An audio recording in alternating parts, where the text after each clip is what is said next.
بسم اللہ الرحمن الرحیم۔ تو یہ جو آیت مبارکہ ہم نے پڑھی ہے، اعلموا انما الحیات الدنیا، پارہ نمبر 27 سورۃ الحدید، آیت نمبر غالباً 20 ہے۔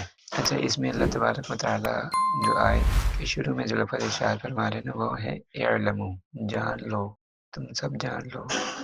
اور ظاہر ہے کہ جس چیز کی طرف اللہ تعالیٰ فرمائے جان لو، وہ ایسی بات ہے کہ اس کی طرف ہمیں غور و فکر کرنا چاہیے، اور اللہ تعالیٰ اس میں ہمیں توجہ دلا رہے ہیں ایک چیز کی طرف، وہ کیا ہے کہ انما الحیات الدنیا لعب و لہو، کہ دنیا کی زندگی وہ کھیل اور تماشا ہے۔ اب دیکھیں، کسی کو اللہ تعالیٰ نے مربع میں زمین دی ہے، ایکڑوں میں دی ہے، کسی کو سونا چاندی اللہ تعالیٰ نے بے بہا دی ہے، کسی کو کارخانے اور فیکٹریاں دی ہیں، کسی کے پاس گاڑیاں ہیں، کسی کو بینک بیلنس بہت زیادہ دے دیا ہے۔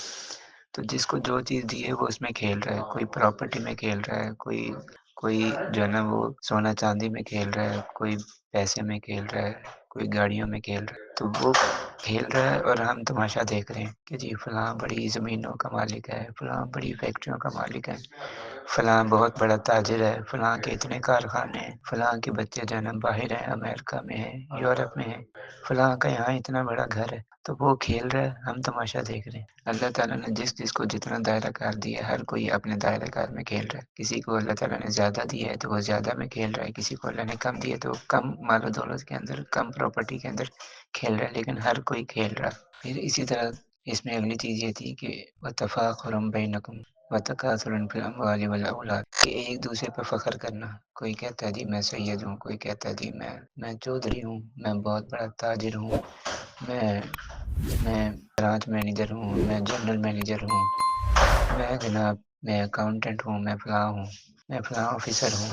تو اس طرح لوگ ایک دوسرے کے اوپر فخر کرتے ہیں، اس طرح لوگ ایک دوسرے کے اوپر کیا کرتے ہیں؟ فخر کرتے ہیں۔ کوئی حسن و جمال کے اعتبار سے فخر کرتے ہیں ایک دوسرے پر۔ اسی طرح ہمیں یہ بات بھی یاد رکھنی چاہیے کہ اگر اللہ تعالیٰ نے کسی کو زیادہ دے دیا اور کسی کو کم دے دیا، تو اس کو اللہ تبارک و تعالیٰ قرآن پاک میں ارشاد فرماتے ہیں تو تُؤْتِي الْمُلْكَ مَن تَشَاءُ وَتَنزِعُ الْمُلْكَ مِمَّن تَشَاءُ، کہ کسی کو اللہ تعالیٰ دے کر آزماتا ہے اور کسی سے اللہ تعالیٰ لے کر آزماتا ہے۔ یعنی کسی کو اللہ تعالیٰ حکومت دے دیتا ہے، بادشاہت دے دیتا ہے، گورنر اور وزیر اعلیٰ بنا دیتا ہے، اور کسی کو اللہ تعالیٰ کسی سے ملک چھین لیتا ہے، اسے بادشاہت چھین لی، اسے حکومت چھین لی، اسے وزارت چھین لی۔ تو یاد رکھنا، جو اپنے سے کم تر ہو اس کو حقیر نہیں سمجھنا، کہ جو آپ سے کسی بھی اعتبار سے کم ہے اس کو حقیر نہیں سمجھنا۔ کیوں کہ اللہ تبارک و تعالیٰ نے ہر ایک کو بنایا، چھوٹا قد بنایا، کسی کو لمبا قد بنایا، کسی کا قد بڑا ہے، کسی کا چھوٹا ہے، کوئی گورا ہے، کوئی کالا ہے، کوئی خوبصورت ہے، کوئی بدصورت ہے۔ تو اللہ خالق کل شیء، اللہ تعالیٰ ہر چیز کا خالق ہے۔ تو اس لیے ایسے موقع پر اپنے سے چھوٹوں کو دیکھنا چاہیے، اپنے سے کم تر لوگوں کو دیکھنا چاہیے، اور پھر اس پر اللہ تعالیٰ کا شکر ادا کرنا چاہیے کہ اللہ تعالیٰ نے مجھے آنکھیں بھی دی ہیں۔ مثال کے طور پر نابینا کو دیکھیں تو شکر ادا کریں کہ اس کے پاس آنکھیں نہیں ہیں، اللہ نے مجھے آنکھیں دی ہیں۔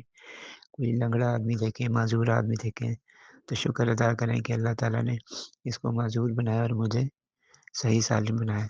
تو کوئی بھی انسان اپنے اختیار سے کچھ نہیں بنتا، بلکہ اللہ تعالیٰ ہر چیز کو بنانے والے اور پیدا کرنے والے ہیں۔ تو جب اپنے سے کم تر لوگوں کو دیکھیں گے، اللہ کا شکر ادا کریں گے، تو اللہ تعالیٰ نعمتوں میں اضافہ بھی فرمائیں گے، اور جو نعمتیں انسان کے پاس موجود ہیں وہ چھینیں گے بھی نہیں۔